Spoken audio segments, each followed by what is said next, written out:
కాదు 2042 రామాపురం 2042 రామాపురం కాదా అండి? కాదు 2042 రామాపురం. వామ్మో, నేను చెప్పేది కూడా అదే. కూడా మా జీవితంలో అయ్యో బాబాయ్, తాతగారు మీరా? సుందరలక్ష్మి నువ్వా? ఎలా కనిపెట్టావమ్మా ఈ తాతయ్యని? జీవితాల్లో అనేది మీరేగా తాతగారు ఆంధ్రాలో? చూసావమ్మా, ఊత పదం వల్ల ఎంత ఉపయోగం ఉందో. మీ బాబు గారి సన్నాసి ఒక నేర్చుకోరా అంటే నేర్చుకోలేదు. ఎలా ఉన్నావమ్మా? ఏమైందమ్మా, ఏమైంది? తాతగారండి, ఇక్కడ అంతా చిందర వందర చంద్ర గోళంగా ఉందండి. కూర్చుంటే ఎక్కడిస్తున్నారండి, నిలబడితే ఏడుపుస్తున్నారండి. ఓనీ పడుకో. చాలా ఊరుకోండి, నాకు ఈ చదువు వద్దు, గొడవ వద్దు. మన ఊరికి వచ్చేయాలనిపిస్తుంది. ఎవరు అమ్మాయినా ఫోను పత్రాసం పడదని ఏడుస్తుందా? నాకు తెలుసు ఆ పాత్ర తీరే అంత. నోర్మై అదేం కాదు.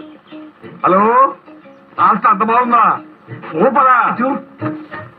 హలో సుందరి, నేను నాన్నగారిని మాట్లాడుతున్నాను. ఎలా ఉంది పట్నంలో నీ పాత్ర?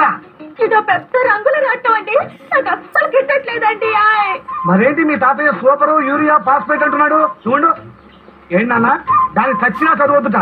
ఆ కాలేజ్ చూస్తేనే కషాయం గుర్తుకొస్తుందట. ఏంటి సార్ నాతో సూపర్ అని చెప్తాను. ఇలా ఏమిటమ్మా, నాకు తెలుసమ్మా, నువ్వు చదువుమని ఇక్కడికి వస్తే మీ నాన్నగారు ఏ లఫ్డ్ గాడో తీసుకొచ్చి నీకు పెళ్లి చేస్తానంటాడు. నువ్వు మాత్రం తలెట్టుకో, పెట్టేయి. అమ్మాయి హ్యాపీ అమ్మాయి హ్యాపీ.